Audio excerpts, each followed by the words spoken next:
সারিয়া ক্ষমা চা, আমি আমার বান্দার চোখের পানি গালের নিচে আসার আগে আমি আমার বান্দার জিন্দেগীর সমস্ত গুনাহগুলি মাফ করে দেব। আমার বান্দা যদি তওবা করে, আমার বান্দা যদি তওবা করে, একটা মানুষ যখন মার গর্ভ থেকে দুনিয়াতে আসে, যখন তার আমলনামা গুনাহ থাকে না, পবিত্র থাকে, যদি কোনো মানুষ কাঁদি দিলে তওবা করে, আল্লাহ তাআলা ওই বান্দাকে নিষ্পাপ শিশুর মতন বানায় দেয়। দুইটা বলেন সুবহানাল্লাহ। আমার বন্ধুগণ, এই মৃত্যু বাবাজিরা, এই যুবক ভাইরা, এমন কোন দিন নাই যেই দিন মরণের খবর আমাদের কানের ভিতরে আসে না। কথা বলেন ঠিক কিনা? বাবারে, বাসের নিচে কত যুবকের লাশ। এ বাবা, তুমি মুসলমানের সন্তান, তোমার দ্বারা কেমনে গুনার কাজ হয়? তুমি কেমনে বাবা নামাজ ছেড়ে দাও? ও বাবা, আজকে শুক্রবার, জুমার নামাজে আসলেন, নামাজের শেষে মুনাজাত করিয়া আল্লাহর কাছে ক্ষমা চাইবেন, আর গেলে বলবেন, ও তোর মালিক, আল্লাহ সারা জীবন গুনাহ করলাম, আল্লাহ আজকে থেকে আর গুনাহ করব না, আর নামাজ ছাড়ব না। আমার বন্ধুগণ, আল্লাহ তাআলা তোমাকে আমাকে এত সুন্দর করে বানাইছে, এত ইজ্জত দিয়ে বানাইছে, জাহান্নামে দেওয়ার জন্য না, আল্লাহ পাক তোমাকে আমাকে জান্নাতের জন্য বানাইছে। জুড়ে বলেন সুবহানাল্লাহ।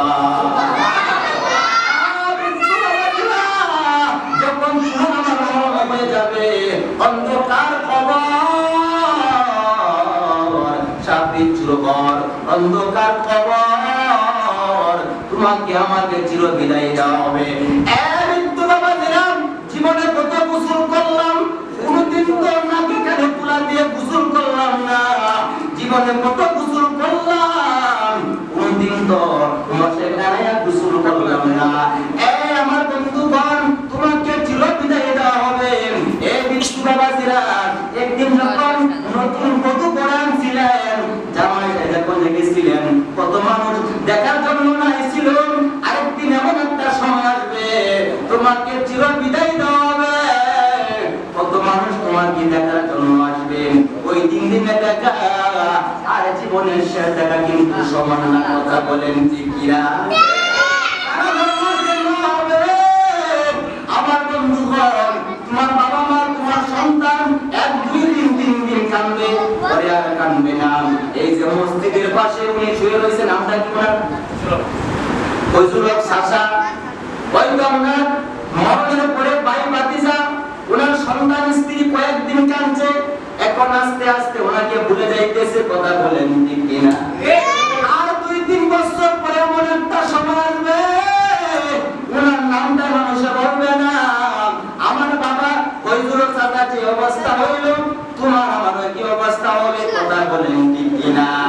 কিন্তু মাইয়া যদি নেককার মুসলমান হয়, ওই মায়ের সঙ্গে 4টা বন্ধু থাকবে, জাআল কুরআন ইন্নাল আসিম ওয়াস সালাতু ওয়া ইয়ামিনি। 1 নাম্বার থাকবে বান্দার কুরআন, 2 নাম্বারে বান্দার নামাজ, 3 নাম্বারে বান্দার রোজা, 4 নাম্বার বান্দার নেক আমল। জুড়ে বলেন সুবহানাল্লাহ। সবাই রাখিয়া অন্ধকার কবরে যখন সবাই চলে আসবে, আল্লাহর বান্দার বন্ধু হবে আল্লাহর কোরআন শরীফ। জুড়ে বলেন সুবহানাল্লাহ। পাখির মতো উড়িয়া উড়িয়া বান্দার সিনার উপরে উঠে যাবে। আল্লাহু আকবার বলেন। আল্লাহু আকবার। আল্লাহর ফেরেশতারা পরীক্ষা করার জন্য আসবে। আল্লাহর বান্দা, রবের পরিচয় দাও, ধর্মের পরিচয় দাও। আল্লাহর কোরআন বলবে, বান্দা মাত্র ঘুমাইছে, তাকে তোমরা কেউ ডিস্টার্ব করিও না। আল্লাহু আকবার বলেন।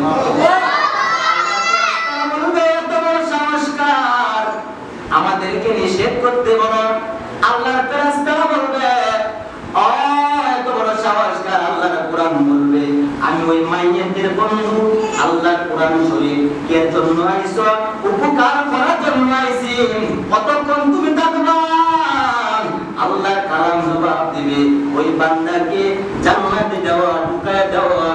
পর্যন্ত আসি। আমার বান্দারা এভাবে যদি ঘটনা বলি বাবা, অনেক সময় দরকার ওই নেককার মুসলমানের আল্লাহর কোরআন বন্ধ হবে, নামাজ বন্ধ হবে, পূজা বন্ধ হবে, নেক আমলগুলো আল্লাহর বান্দার বন্ধ হবে।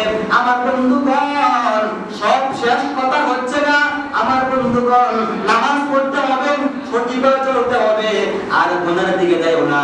এই যুবক ভাই, আমি তোমার মতো একটা যুবক সন্তান, তোমার গান শুনলে ভালো লাগে, আমারও ভালো লাগে। মৃত্যু বাবাজিরা, 40 বছর 50 বছর হয়ে গেল তোমার, এখনো পর্যন্ত নামাজটা তুমি পড়ো না বাবা, এখনো পর্যন্ত কোরআন তুমি শুদ্ধ করে পড়তে পারো না। আমি ইমাম সাহেব, তুমি যদি বলো হুজুর আমার পড়াটা দেখেন হয় কিনা, হুজুর আমি গুরু শরীফটা বলি, তাশাহুদটা বলি, বাবা বলে তুমি যদি নামাজ পড়ো তোমার নামাজ কবুল হবে না। আমার বন্ধুগণ, নামাজ পড়তে হবে, সঠিকভাবে পড়তে হবে, সূরা ঠিক পড়তে হবে। এই যুবক ভাই, তোমার যৌবন কাল লাগাও, এটা ইবাদতে কাজে লাগাও। এই যুবক ভাই, তোমার যৌবন কাল ইবাদতে মঙ্গল। তুমি এই যৌবন কালে তুমি টাকা কামাইবা, তুমি জিরো থেকে হিরো হয়ে যাইবা, কথা বলেন ঠিক কিনা? ইবাদত করবা, জিরো থেকে হিরো হয়ে যাইবা। দুনিয়ার লাইনে টাকা কামাইলে তোমার যৌবন কাল ইবাদতে লাগবে, বান্দা একটা কাজ করলে তোমার যৌবন কাল লাগবে। এই আমার বন্ধুগণ, আর সময় নষ্ট করিয়েন না বাবা, তোমাদেরকে পাওয়ার দে বলি বাবা, আর গুনার দিকে যায় না, নেক আমল দিকে আকর্ষণ হও। আল্লাহর কাছে বলবো আল্লাহ আর গুনাহ করব না, আর নামাজ ছাড়বো না। অন্তর যদি ভালো হয়, মুনাফিক যদি অন্তরের ভিতরে না থাকে, দুটো হাত আল্লাহকে দেখায় দাও।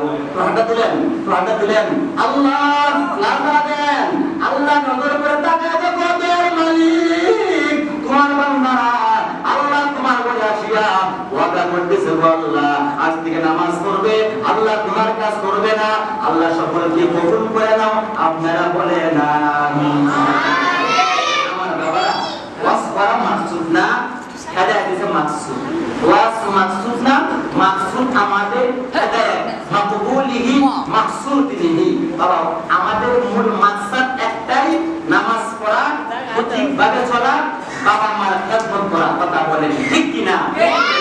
আপনারা শুনে নিন, এই যে নেমটা কাল থেকে ওয়াজ শুনেন, মোবাইলের বয়ান, কবির সাহেবের বয়ান, মাহফিলের বয়ান, বয়ান শুনে নাম কি? আগে থেকে বিড়ি খাইতাম, এখনো বিড়ি খাই, আগে মিথ্যা কথা বলতাম, এখনো মিথ্যা কথা বলি, আগে নামাজ ছাড়তাম, এখনো নামাজ ছাড়ি। তাহলে বলেন ওয়াজের লাভটা কি? ওয়াজের লাভ হচ্ছে এটাই, যদি আজকে থেকে আমাদের মসজিদে মুসল্লি বাড়ে, তাহলে বুঝা যাইব এই শুক্রবারে ওয়াজ কাম হইছে, কথা বলেন ঠিক কি না? 1000 ওয়াজ যদি এক পাল্লায় রাখা হয়, কথাগুলো বুঝেন, 1000 ওয়াজ যদি এক পাল্লায় রাখা হয়, ফজরের 2 রাকাত সুন্নতের সমান হবে না। ওয়াজ যেমন ইবাদত, নামাজ পড়া এর চেয়ে বড় ইবাদত, কথা বলেন ঠিক কি না? যেমন ইবাদত, তার চেয়ে নামাজ পড়া বড় ইবাদত। আমরা অনেকে বলি আরে নামাজ পড়লে কি হবে, আমাদের ঈমান ঠিক আছে, দিন পরিষ্কার আছে, কথা বলেন ঠিক কি না? নামাজ পড়ে তো ঈমান নাই, নামাজ পড়লে কি হবে? এ মুসলমান, যেই ঈমানে তোমাকে বাড়ির থেকে মসজিদে আনতে পারে না, এই ঈমানে তোমাকে বড় কেমনে জান্নাতে নিয়ে যায়? ঈমান তো ওই ব্যক্তি যে ভিতরে নামাজ পড়ে, কথা বলেন ঠিক কি না? মানুষ 5 ওয়াক্ত নামাজ পড়ে, সে গুনার কাজও করে, ইন্না সালাতি তানহা আনিল ফাহশাই ওয়াল মুনকার। যদি কোনো মানুষ 5 ওয়াক্ত নামাজ পড়ে কিন্তু গুনার কাজও করে, নিশ্চয়ই একদিন নামাজ তাকে অশ্লীলতা কাজ থেকে ফিরিয়ে আনবে, কথা বলেন ঠিক কি না?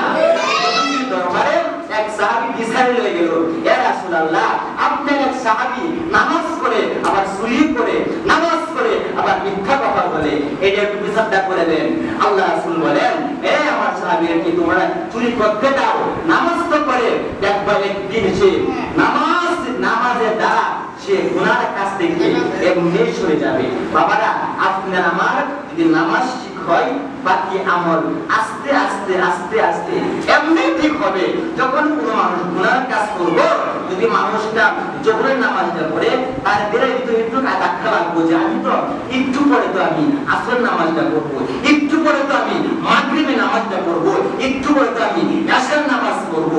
নিশ্চয়ই নামাজ থেকে তোমাকে কি নামাজ একদিন নির্লজ্জার কাছ থেকে তোমার কি অবশ্যই ফিরে রাখবে বাবারা নামাজ পড়বেন তো ইনশাআল্লাহ ইনশাআল্লাহ বলেন আলহামদুলিল্লাহ বাবারা এই মসজিদের ব্যাপার আগে প্রথম আইছি মুসলিম খুঁজে পাওয়া গেছে না এখন তো আলহামদুলিল্লাহ অনেক সব প্রায় কাতে হয়ে যা বাবারা যারা এলাকায় আছেন একটু সুন্দর করে মসজিদ সাজাইলেন মসজিদ যদি না আছেন দিন ভাঙা হইলো একটা সেরো হইলো ওকে মসজিদ সুন্দর হয়ে যাচ্ছে আলহামদুলিল্লাহ বলেন ভালো লাগতেছে না দিন দিন আরো উন্নতি হবে ইনশাআল্লাহ কথা বলেন ঠিক কি না মসজিদ আর উন্নতির স্থান কি না সামনে আপনারা সবার কাছ থেকে আমি দোয়া চাই আমার এক সাথীদের সেট দিল মসজিদ শুরু করে সাজাইলো আল্লাহ তাআলা ওনার নেক মাকসাদ ওগুলা মঞ্জুর করে আপনারা বলেন আমিন আর যারা বলেন আমিন শুক্রবার